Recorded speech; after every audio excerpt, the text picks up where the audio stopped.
Ma sœur a abandonné ma fille de 2 ans sur une route déserte, puis elle est rentrée à la maison, comme si de rien n'était. J'ai rendu service à cette famille, a-t-elle déclaré. Mes parents ont soutenu son geste. Je n'ai pas crié. J'ai agi. 3 heures plus tard, leurs vies ont commencé à s'effondrer, lorsque j'ai reçu un appel téléphonique d'un numéro que je ne connaissais pas. C'était la voix d'une femme, tremblante et profondément inquiète. Bonjour, j'ai trouvé une petite fille sur la route 47, près de l'ancienne ferme Miller. Elle a peut-être 2 ans. Cheveux blonds, robe rose. Elle se tenait là, au bord de la chaussée. En pleurant. Elle n'arrête pas de dire qu'elle s'appelle Emma. Je l'ai mise dans ma voiture. Je suis en train d'appeler la police, mais j'ai trouvé ce numéro écrit sur un bout de papier, glissé dans sa chaussure. Mon sang n'a fait qu'un tour. Emma était ma fille de 2 ans. Elle était censée être avec ma sœur, Britney, qui s'était proposée pour la garder l'après-midi, pendant que je me rendais à un rendez-vous médical. Où êtes-vous, exactement? Ma voix est sortie ferme, malgré la terreur qui envahissait tout mon être. Je suis garé sur la route 47, à environ 2 miles après l'embranchement de la ferme Miller. Je ne voulais pas trop la déplacer, au cas où quelqu'un la chercherait. La police devrait arriver d'une minute à l'autre. Je suis là dans 15 minutes. S'il vous plaît, restez avec elle, je vous en supplie. C'est ma fille. J'ai raccroché, j'ai attrapé mes clés, et j'ai couru vers la voiture. En chemin, j'ai appelé mon mari, Jacques. Il était au travail, à 1 heure de route, mais il devait être mis au courant. Ensuite, j'ai roulé plus vite que je ne l'avais jamais fait de toute ma vie, en direction de cette fameuse route 47. C'était une voie de campagne, avec un trafic minime. L'embranchement de la ferme Miller se trouvait au milieu de nulle part. Des champs vides, aucune maison, aucun commerce, juste du bitume, des terres agricoles, et de temps en temps un camion de passage.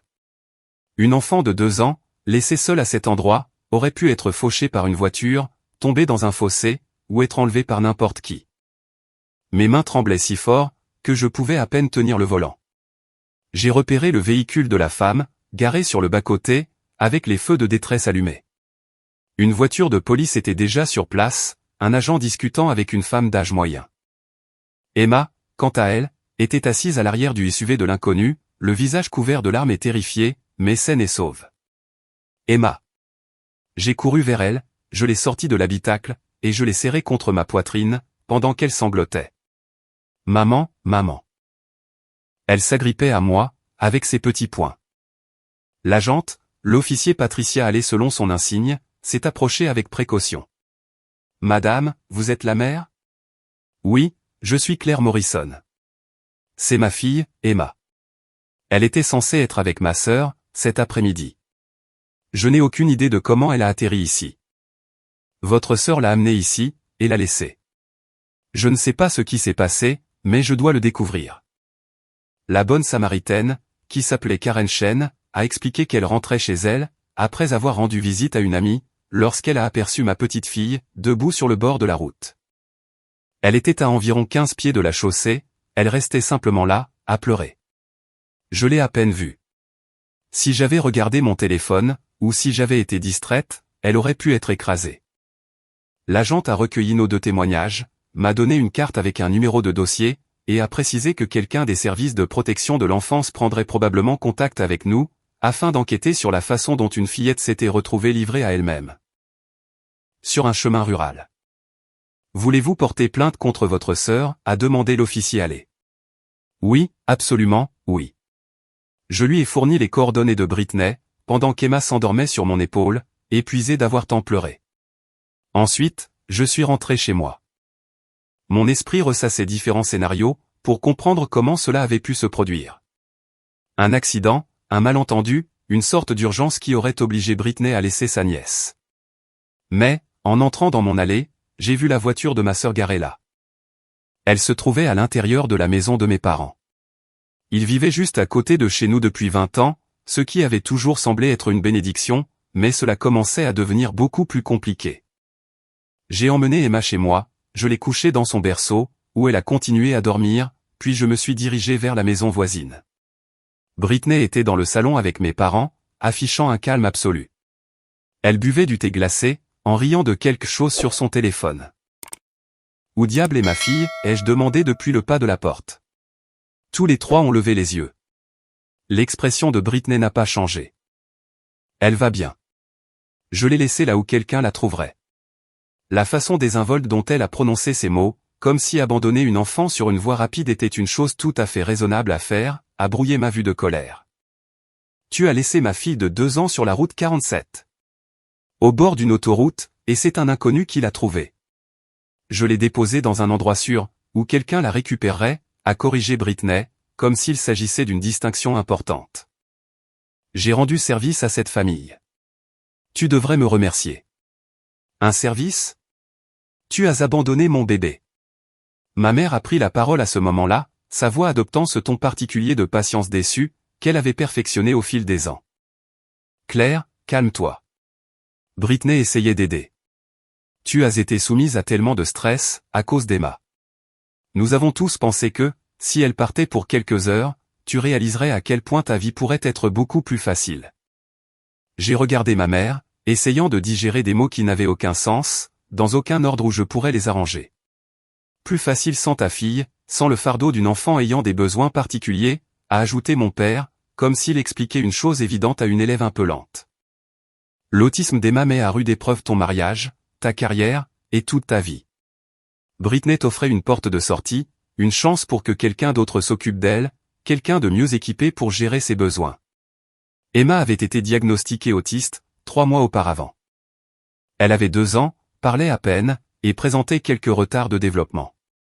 Le diagnostic avait été difficile à accepter, mais Jacques et moi avions travaillé avec des thérapeutes, en lisant tout ce que nous pouvions, pour apprendre à la soutenir. Il ne m'était jamais venu à l'esprit de la considérer comme un fardeau. C'était la chair de ma chair. Vous avez essayé de faire en sorte que ma fille soit emmenée par les services de protection de l'enfance, ai-je articulé lentement, la réalisation se cristallisant dans mon esprit.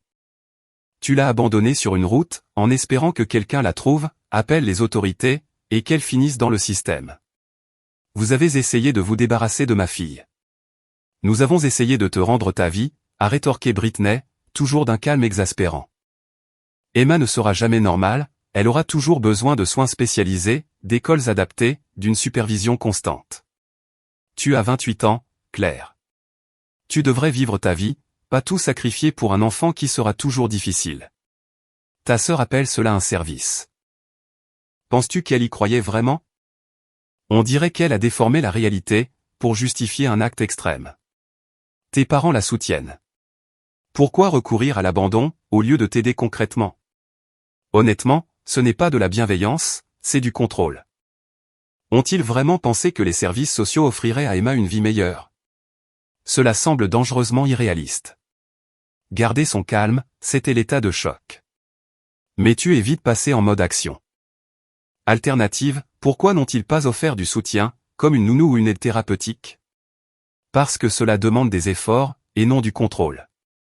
Crois-tu que tout cela concernait vraiment l'autisme d'Emma, ou plutôt leur propre incapacité à l'accepter? On dirait qu'ils voulaient simplement éliminer le problème. Je n'ai pas crié, je n'ai pas hurlé, je n'ai pas pleuré, et je n'ai rien jeté. J'ai simplement dévisagé ma sœur, mes parents, ces personnes qui, apparemment, avaient discuté et planifié cette intervention, dans mon dos. Qui avait décidé que ma fille était jetable? Je dois aller voir Emma, ai-je déclaré à voix basse. Nous parlerons de cela plus tard. Je suis retourné dans ma maison. J'ai fermé la porte, et je l'ai verrouillée à clé. Je suis allé vérifier comment allait mon enfant, qui dormait toujours paisiblement dans son berceau, ses cheveux blonds étalés sur son oreiller, totalement inconsciente de la catastrophe qu'elle venait de frôler. Ensuite, j'ai passé des appels téléphoniques.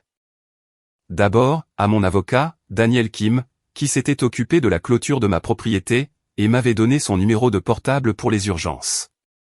Je lui ai expliqué ce qui s'était passé, dans les moindres détails. L'abandon, la justification de ma famille, leurs aveux confirmant qu'ils avaient tout planifié. Claire, ce qu'ils ont fait relève de l'abandon d'enfants au minimum, voire d'une tentative d'enlèvement, selon l'interprétation du procureur. Tu dois tout documenter, obtenir des caméras de sécurité si tu n'en as pas, et déposer un rapport de police formel, immédiatement. J'ai déjà fait un rapport avec l'agent qui a répondu à l'appel. Que dois-je faire d'autre? Obtiens une ordonnance restrictive, dès aujourd'hui si possible. Ta sœur vient d'avouer avoir délibérément abandonné ta fille. Tes parents ont admis l'avoir planifié avec elle. Aucun d'entre eux ne devrait avoir accès à Emma, jusqu'à ce que cette affaire soit résolue légalement. Ils vivent juste à côté. Alors, l'ordonnance de protection doit spécifier la distance, et l'interdiction de tout contact. Je peux t'aider à déposer des demandes de protection d'urgence. As-tu un autre endroit où tu pourrais loger, temporairement? Les parents de mon mari vivent de l'autre côté de la ville. Nous pouvons aller là-bas. Fais-le aujourd'hui. Fais tes valises, et emmène Emma dans un endroit où ta famille ne pourra pas l'atteindre. Je vais commencer les démarches pour les injonctions d'éloignement, et nous poursuivrons cette affaire, au pénal comme au civil. Ensuite, j'ai appelé Jacques, pour le mettre au courant de la situation. Il a quitté son travail sur le champ, et m'a prévenu qu'il serait à la maison dans 45 minutes. Puis, j'ai téléphoné moi-même au service de protection de l'enfance. Un signalement proactif. J'ai expliqué l'incident, avant qu'il ne vienne à moi. J'ai pris le contrôle du récit. L'assistante sociale qui a pris mon appel s'est montrée dûment horrifiée, et a promis que quelqu'un passerait dans les 2 heures, afin de tout documenter. J'ai parcouru la maison méthodiquement, en préparant des sacs pour nous deux. Des vêtements, des jouets, des dossiers médicaux, la documentation de ces rendez-vous thérapeutiques. J'ai rassemblé mes papiers importants, les actes de naissance, les documents d'assurance, et les relevés bancaires. Jacques est arrivé à la maison, et m'a trouvé en mode de gestion de crise contrôlée. Est-ce qu'elle va bien? Elle va bien, elle dort, mais nous devons partir. Mon avocat dit que nous devrions loger chez tes parents, jusqu'à ce que les mesures d'éloignement soient en place. Des ordonnances restrictives contre ma propre famille. Ils ont essayé de nous faire enlever notre fille. Jacques. Ils l'ont laissée sur une voie rapide, dans l'espoir que les services sociaux en prennent la garde. Ils m'ont dit qu'ils nous avaient rendu service, en essayant de se débarrasser d'elle, parce qu'elle est autiste. Nous ne sommes plus en sécurité, ici. J'ai vu le visage de mon mari passer de l'incrédulité à la fureur, pour finalement se figer dans une froide détermination. Charge la voiture. Je vais chercher Emma. Nous avons tout embarqué, et étions prêts à partir en 30 minutes.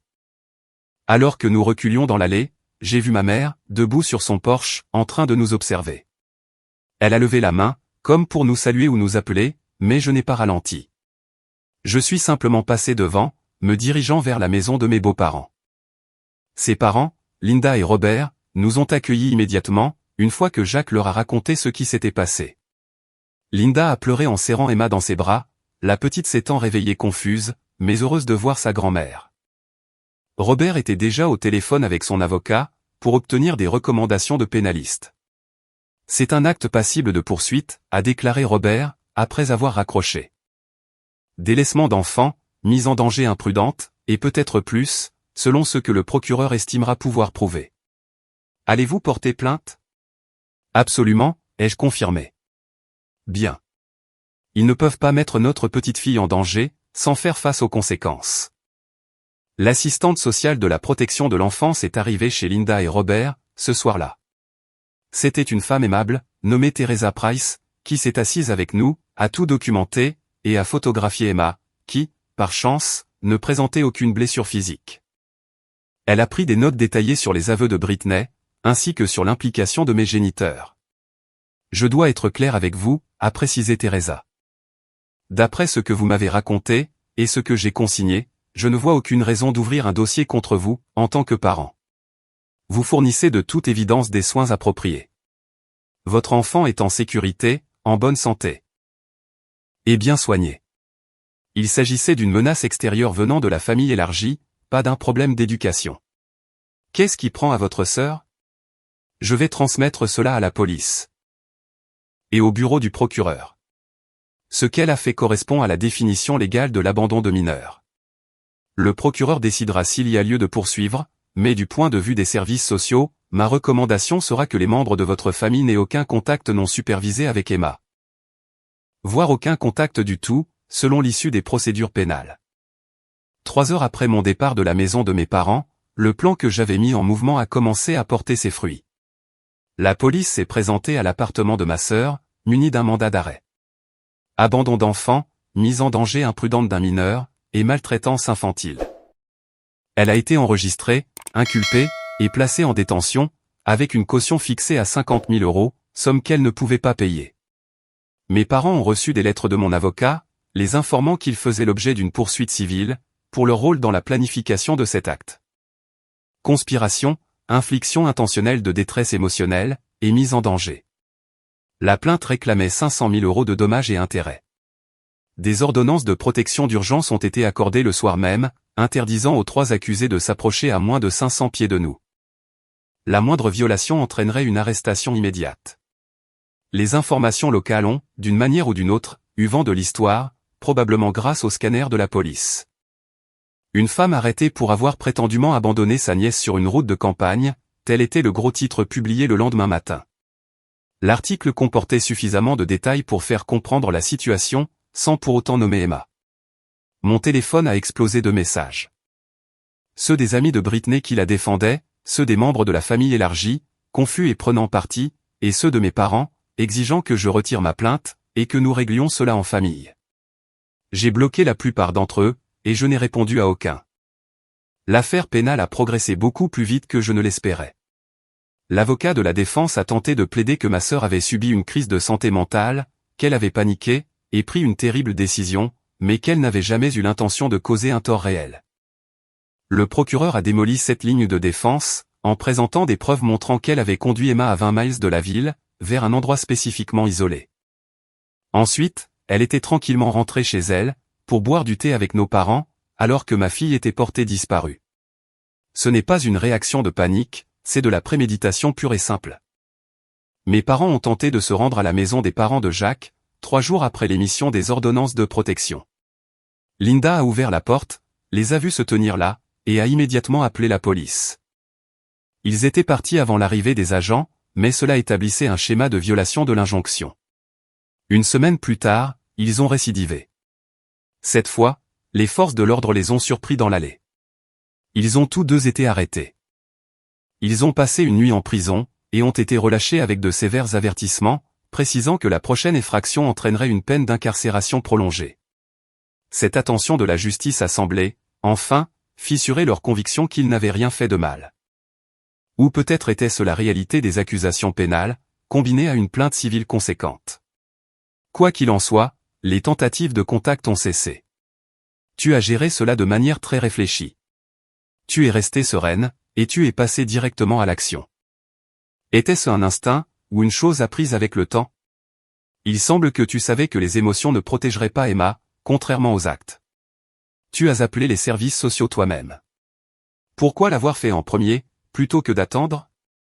Une stratégie brillante, honnêtement, tu as maîtrisé la version des faits, avant que quelqu'un ne puisse la déformer. Tes parents pensaient que c'était une solution. Crois-tu qu'ils imaginaient sincèrement qu'Emma s'en sortirait mieux, ou simplement que ce serait plus facile pour eux, et pour toi? On dirait qu'ils voulaient faire disparaître le problème. Le fait que Britney ait conduit jusqu'à un endroit reculé, cela change complètement la donne. Ce n'est pas une erreur, c'est une intention calculée. Le procès de Britney a eu lieu 4 mois plus tard. J'ai témoigné concernant l'appel téléphonique de Karen Chen, le moment où j'ai retrouvé Emma sur cette route, et l'absence totale de remords de ma sœur. Karen a témoigné sur la découverte d'une enfant livrée à elle-même, sur une voie dangereuse. L'accusation a présenté des preuves de la conduite calculée de Britney, vers un lieu désert. La défense a essayé de me dépeindre comme une mère débordée, qui avait mal interprété les intentions de sa famille. L'avocat a tenté d'insinuer que l'accusé cherchait simplement à m'accorder une pause, et que les choses avaient mal tourné. La procureure a interrogé ma sœur de manière directe. Lorsque vous avez laissé Emma Morrison sur la route 47, combien de temps comptiez-vous la laisser là? Jusqu'à ce que quelqu'un la trouve, et prévienne les autorités. Et que pensiez-vous qu'il se passerait, ensuite? Que les services de l'enfance la prendraient en charge, et la placeraient dans une famille mieux préparée pour s'occuper d'enfants ayant des besoins spécifiques. Claire Morrison vous a-t-elle demandé de faire cela? A-t-elle exprimé, d'une quelconque manière, le désir de renoncer à la garde de sa fille? Non, mais elle aurait dû. L'autisme d'Emma ne fera qu'empirer. La vie de Claire serait bien meilleure, sans ce fardeau. Le jury a délibéré pendant moins de 3 heures, et a déclaré Britney coupable de tous les chefs d'accusation. Le juge l'a condamnée à 3 ans de détention dans une prison d'État, avec l'obligation de suivre des cours de parentalité, ainsi qu'un suivi psychiatrique, avant de pouvoir être libérée. Mes parents ont assisté à l'audience de détermination de la peine en pleurant, et en répétant à qui voulait l'entendre, que leur fille aînée était punie pour avoir essayé d'aider. Le magistrat a entendu leurs commentaires, et a fait ajouter une déclaration officielle au dossier, soulignant que leur attitude démontrait une incompréhension inquiétante, quant à la gravité d'abandonner un enfant en bas âge et handicapé, au bord d'une autoroute. L'audience préliminaire s'était tenue 2 semaines après l'arrestation de Britney. Je m'étais assise dans la salle, regardant ma sœur vêtue d'une combinaison orange, écoutant son avocat tisser des récits qui n'avaient absolument rien à voir avec la réalité. Ma cliente essayait d'aider sa sœur, avait plaidé le défenseur. Elle croyait, à tort ou à raison, que Madame Morrison était dépassée, et en difficulté. Ses actions, bien que maladroites, partaient d'une bonne intention. La procureure, une femme redoutable nommée Andrea Santos, s'était levée avec un dossier rempli de preuves. Votre honneur, l'accusée n'a pas appelé Madame Morrison pour lui faire part de ses inquiétudes. Elle n'a pas proposé son aide pour la garde, et n'a pas non plus mis sa sœur en contact avec des services de soutien. Elle a conduit une fillette de 2 ans à 20 miles de là. Sur une autoroute isolée. Elle l'a laissée sur le bas-côté, puis est rentrée chez elle pour siroter du thé, pendant que cet enfant était perdu. Ce n'est pas de la sollicitude, c'est un délaissement calculé. Andrea avait présenté la chronologie des faits. L'accusée avait récupéré Emma chez moi à 13h15, affirmant qu'elle l'emmenait au parc. Elle avait conduit directement vers la route 47, arrivant vers 13h45. Selon les images des caméras de circulation, elle avait déposé la petite là-bas, puis avait fait demi-tour. Elle était arrivée chez mes parents à 14h30. Karen Chen avait trouvé Emma à 15h20, et m'avait appelé immédiatement. Cela signifiait que ma fille avait été seule sur cette voie rapide, pendant au moins 90 minutes. 90 minutes durant lesquelles le pire aurait pu se produire. Les relevés téléphoniques de l'accusée montrent qu'elle n'a passé aucun appel pendant ce laps de temps, avait poursuivi l'avocate de l'accusation. Aucun appel au 911, pour signaler un enfant perdu. Aucun appel à sa sœur, pour avouer ce qu'elle venait de faire. Elle a purement et simplement abandonné la victime, et est rentrée chez elle. Le juge avait examiné les éléments, et statué qu'il y avait des motifs suffisants pour aller jusqu'au procès. La caution de Britney avait été révoquée, en raison du risque de fuite, et de la gravité extrême des accusations. Elle resterait en détention jusqu'à sa comparution. Je l'avais regardée se faire emmener par les gardés, l'espace d'un instant, nos regards s'étaient croisés. Elle m'avait fixé avec une expression mêlant trahison et incrédulité, comme si elle ne parvenait sincèrement pas à comprendre pourquoi je lui infligeais cela. Ce regard m'a hanté pendant des jours. Non pas parce que je me sentais coupable, mais parce qu'il révélait à quel point nos visions du monde étaient fondamentalement opposées. Dans l'esprit de Britney, elle avait essayé de m'aider, et je la remerciais par des poursuites pénales. Elle croyait vraiment, au plus profond d'elle-même, qu'elle avait fait ce qu'il fallait. Cette prise de conscience était presque plus troublante que l'acte en lui-même. Les parents de Jacques ont été formidables, tout au long de cette période.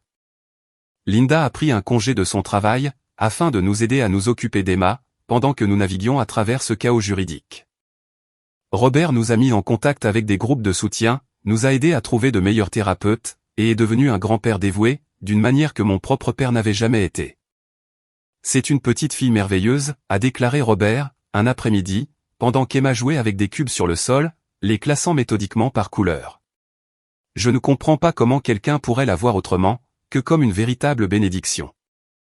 Mes parents ont toujours considéré que les retards de développement étaient honteux, ai-je expliqué. Quelque chose qu'il faut cacher, réparer, ou éliminer. Ils ne l'avaient jamais dit explicitement avant le diagnostic, mais en regardant en arrière, je peux voir le schéma. Tout membre de la famille qui n'était pas parfait, était minimisé ou exclu. Tant pis pour eux. Emma est parfaite, exactement telle qu'elle est.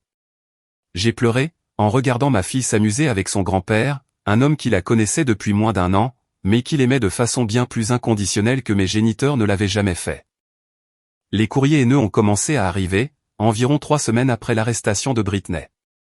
Des lettres anonymes, envoyées à notre nouvelle adresse, ce qui signifiait que quelqu'un de la famille l'avait partagé, au mépris des ordonnances d'éloignement. Des mots me traitant de personne ingrate, vindicative, de mauvaise fille et de pire sœur. Des messages insistant sur le fait qu'elle avait seulement voulu m'aider, et que j'avais détruit sa vie à cause d'un simple malentendu. Une missive détaillait comment élever une enfant autiste gâcherait ma propre existence, comment je n'aurais jamais de carrière ni de vie sociale, comment Emma dépendrait de moi pour toujours, et que je finirais par mourir seul et épuisé. Elle se terminait par « Ta sœur t'a offert une porte de sortie. Tu aurais dû la saisir. » J'ai remis toutes ces lettres à Andrea Santos. Elle montait un dossier, non seulement sur l'abandon, mais aussi sur la mentalité qui l'avait motivé, cette décision froide et calculée d'éliminer une enfant, jugée indigne de sa propre famille. Ces courriers appuient notre argument, selon lequel il ne s'agissait pas d'une erreur de jugement passagère, a expliqué Andrea. C'est une vision du monde. Votre sœur, et la personne qui rédige ces mots, estime que les enfants en situation de handicap sont des fardeaux, dont les familles devraient être soulagées. Cela sera très pertinent, lors du procès. L'origine des lettres a été retracée, jusqu'à la nouvelle adresse de mes parents. Ils ont nié les avoir écrites, affirmant que quelqu'un avait dû utiliser leur ordinateur sans permission. Cependant, l'adresse IP et l'analyse du style d'écriture suggéraient tout le contraire. Notre avocat a ajouté le chef d'accusation de harcèlement à la plainte civile en cours. Leur défenseur leur a conseillé de cesser toute communication, mais les dégâts étaient déjà faits. La réaction de ma famille élargie s'est divisée, presque exactement en deux camps. Ma tante Carole, la sœur de ma mère, m'a appelé en pleurs, s'excusant de ne pas avoir vu la situation venir. Je savais que tes parents avaient du mal avec le diagnostic d'Emma, mais je n'aurais jamais imaginé qu'ils feraient une chose pareille. J'aurais dû parler, quand ils ont commencé à dire qu'elle était trop lourde à gérer pour toi. Ils ont discuté de cela avec toi, à Thanksgiving. Oui. Ils ont dit que tu sacrifiais ta vie pour une fille qui ne serait jamais indépendante, et que quelqu'un devait te faire entendre raison. Je pensais qu'ils voulaient dire qu'ils allaient t'offrir plus d'aide pour la garder. Non, c'était ça, leur plan. Que leur as-tu répondu? Je leur ai dit qu'Emma avait de la chance de t'avoir comme mère, et que tu gérais tout cela merveilleusement bien. Ils se sont tus, et ont changé de sujet. Claire, je suis tellement désolé. J'aurais dû t'avertir. Mais pour chaque proche qui s'excusait et comprenait, il y avait un parent comme mon oncle Ron, qui m'a envoyé un long email, m'accusant d'instrumentaliser le système judiciaire contre notre propre sang. Il insistait sur le fait que Britney ne voulait évidemment pas qu'Emma soit blessée, et que je me montrais rancunière. J'ai bloqué Ron, ainsi que tous ceux qui partageaient son point de vue. La vie était bien trop courte, pour débattre avec des gens qui estimaient que laisser une fillette sur une autoroute, était une faute pardonnable. L'attention des médias s'est intensifiée, à l'approche de la date de l'audience. Les journaux locaux ont publié des reportages sur l'affaire. Une organisation de défense des droits des personnes handicapées m'a contacté, pour me demander si j'accepterais de parler du capacitisme au sein des familles. Un podcast a voulu couvrir l'histoire. J'ai décliné la plupart de ces offres. Il n'était pas question de publicité, ni de militantisme. Il s'agissait avant tout de protéger mon enfant, et de m'assurer que ses bourreaux fassent face aux conséquences. Néanmoins, j'ai fini par accepter une entrevue avec une journaliste, qui avait écrit de manière réfléchie sur le sujet. Elle a publié un article relatant les faits sans sensationnalisme, expliquant pourquoi abandonner un enfant différent n'est pas une forme d'aide, quelle que soit l'intention de départ. L'article est devenu viral. Le soutien a afflué de la part d'autres parents, qui avaient été confrontés à des attitudes similaires de la part de leurs proches. Des histoires de grands-parents suggérant un placement en institution, de frères et sœurs coupant les ponts parce que la situation était trop complexe à gérer. Des membres de la famille qui avaient ouvertement déclaré que tout le monde se porterait mieux, si l'enfant concerné n'avait pas survécu. Lire ces témoignages fut à la fois déchirant et libérateur. Nous n'étions pas seuls. Ce n'était pas un incident isolé. Il s'agissait d'un modèle de capacitisme, profondément enraciné dans d'innombrables foyers. Le 3e anniversaire d'Emma est tombé en plein milieu des préparatifs du procès. Nous l'avons célébré chez Linda et Robert, avec une petite fête intime. Il n'y avait que nous, les frères de Jacques, leurs enfants, ainsi que quelques amis rencontrés via les programmes thérapeutiques. Emma portait une couronne de dinosaure, et mangeait du gâteau avec ses mains, en riant d'une joie pure. Britney était derrière les barreaux. Mes parents n'étaient pas invités, et ma fille était entourée de personnes qui l'aimaient exactement pour ce qu'elle était. C'est à cela que devrait ressembler une famille, a murmuré mon mari, en regardant notre petite s'amuser avec ses cousins, qui ne considéraient pas son autisme comme un problème. C'est sa véritable famille, ai-je approuvé d'un signe de tête. Mes parents ont fait une ultime tentative pour me joindre, avant le procès. Ils ont engagé un médiateur familial, et ont envoyé une demande formelle, pour que nous participions à une session de conciliation. Le professionnel m'a appelé directement. Madame Morrison, vos parents m'ont engagé pour faciliter une conversation. Ils sont très désireux de se réconcilier, et de maintenir une relation avec leur petite fille. Que vous ont-ils dit, sur la raison de notre éloignement?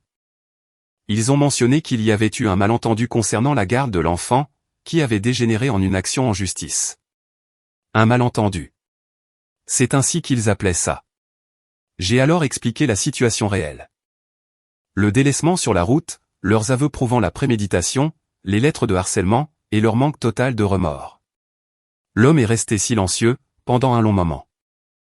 Madame Morrison, je ne pense pas que la médiation soit appropriée, dans ce cas. Ce que vous décrivez n'est pas un conflit familial, qui peut être arbitré. Il s'agit d'un comportement criminel, impliquant des conséquences pénales imminentes. Je vais refuser ce dossier. Et rembourser l'acompte de vos parents.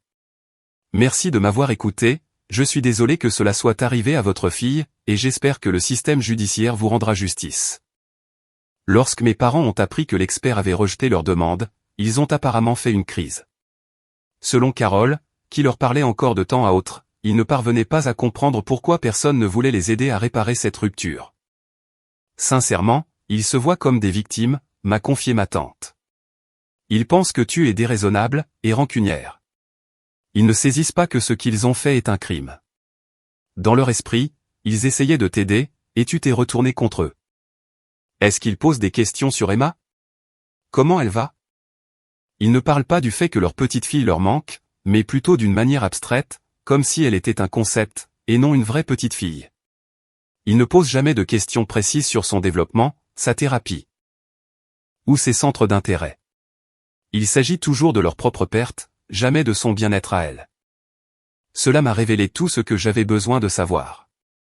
Emma ne leur manquait pas. C'était l'idée d'une descendante conforme à leurs attentes, qui leur faisait défaut.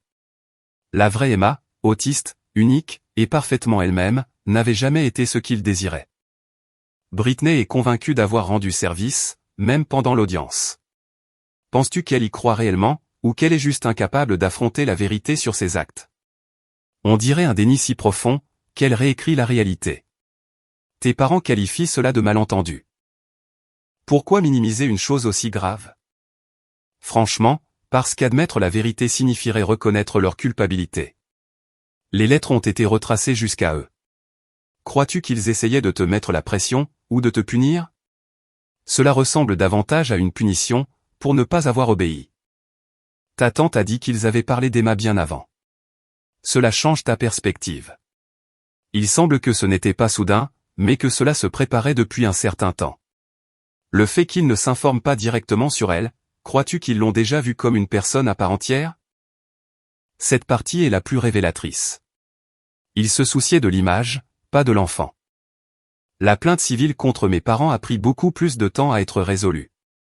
Leur avocat a tenté de faire valoir qu'ils avaient simplement eu des conversations avec ma sœur, sans vraiment participer à l'abandon. Notre représentant a produit des relevés téléphoniques, prouvant de multiples appels entre eux, dans les jours précédant l'incident. Il a également fourni des SMS, où ils discutaient du fait qu'Emma était un poids, et avouaient eux-mêmes qu'éliminer la petite améliorerait ma vie. L'affaire s'est réglée à l'amiable, pour la somme de 300 000 €. Mes parents ont été contraints de vendre leur maison, celle située à côté de mon ancien domicile, afin de payer cet accord.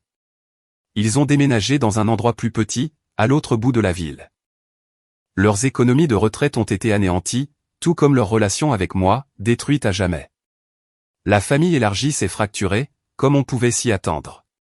Certains membres ont estimé que j'avais réagi de manière excessive, et que les poursuites étaient des sanctions trop dures.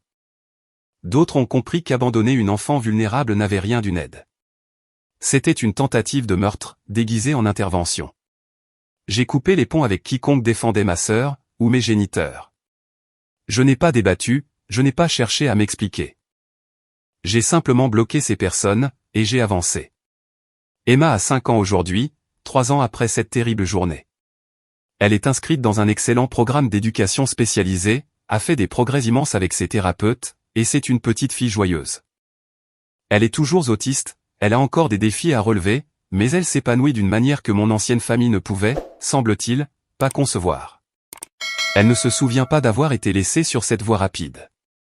Elle a oublié la terreur de se retrouver seule, au bord de la route.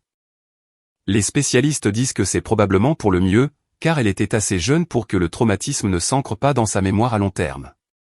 Mais moi, je m'en souviens. Je n'oublierai jamais l'appel téléphonique de Karen Chen, le trajet précipité vers la route 47, ni la vue de mon bébé, le visage mouillé de larmes et terrifié, à l'arrière du véhicule d'une inconnue. Je n'oublierai jamais la voix calme de ma sœur, osant dire qu'elle nous avait rendu un immense service. Ni l'approbation de mes parents, convaincus que l'existence même de ma fille était un fardeau qu'il convenait d'éliminer. Britney a été libérée de prison, après avoir purgé 2 ans pour bonne conduite. Les conditions de sa libération conditionnelle incluent l'obligation de rester à au moins 1000 pieds de nous. Elle n'a le droit à aucun contact, jusqu'à ce que ma fille ait 18 ans, âge auquel elle pourra décider, par elle-même, si elle souhaite entretenir un lien avec la tante qui a tenté de la perdre. J'ai appris par des rumeurs familiales qu'elle avait déménagé dans un autre état. Elle travaille dans la vente, et affirme à tout le monde qu'elle n'a pas de sœur. Cela me convient parfaitement. Moi non plus, je n'ai pas de sœur. Mes parents ont essayé de nous contacter une seule fois, environ 1 an après la clôture du litige civil. Ils ont envoyé une lettre chez les parents de mon mari, demandant si nous pouvions nous rencontrer, pour parler de réconciliation. Le message reconnaissait qu'ils avaient commis des erreurs, mais insistait sur le fait qu'ils étaient pétris de bonnes intentions, et désiraient renouer avec leur petite fille. Je n'ai pas répondu. De bonnes intentions n'excusent en rien le délaissement d'un enfant sur une voie rapide. Les erreurs ne couvrent pas la planification froide et calculée de l'élimination d'un membre de la famille, simplement parce qu'on le considère comme défectueux. Jacques et moi avons construit une nouvelle vie, loin de ma famille biologique. Nous avons acheté une maison dans un quartier différent. Nous nous sommes fait des amis grâce au programme de thérapie, et à l'école de notre fille. Nous avons bâti un réseau de soutien, composé de personnes qui la considèrent comme une personne à part entière, et non comme une charge à gérer. Linda et Robert sont devenus ses grands-parents principaux. Ils assistent à ses réunions d'adaptation scolaire, célèbrent chacune de ses étapes de développement, et passent leur week-end à l'emmener dans des musées ou des parcs. Ils sont la famille qu'elle mérite, ceux qui l'aiment inconditionnellement, et perçoivent son autisme comme une facette de son identité, pas comme un problème à résoudre. Parfois, les gens me demandent si je regrette d'avoir été aussi dur envers ma famille, si les poursuites pénales et le procès civil étaient vraiment nécessaires, ou si j'aurais dû essayer de régler les choses en privé. Ma réponse reste toujours la même. Ils ont tenté de m'arracher ma fille vulnérable, uniquement parce qu'ils jugeaient son existence dérangeante. Il n'y a aucun moyen de régler un tel acte en privé.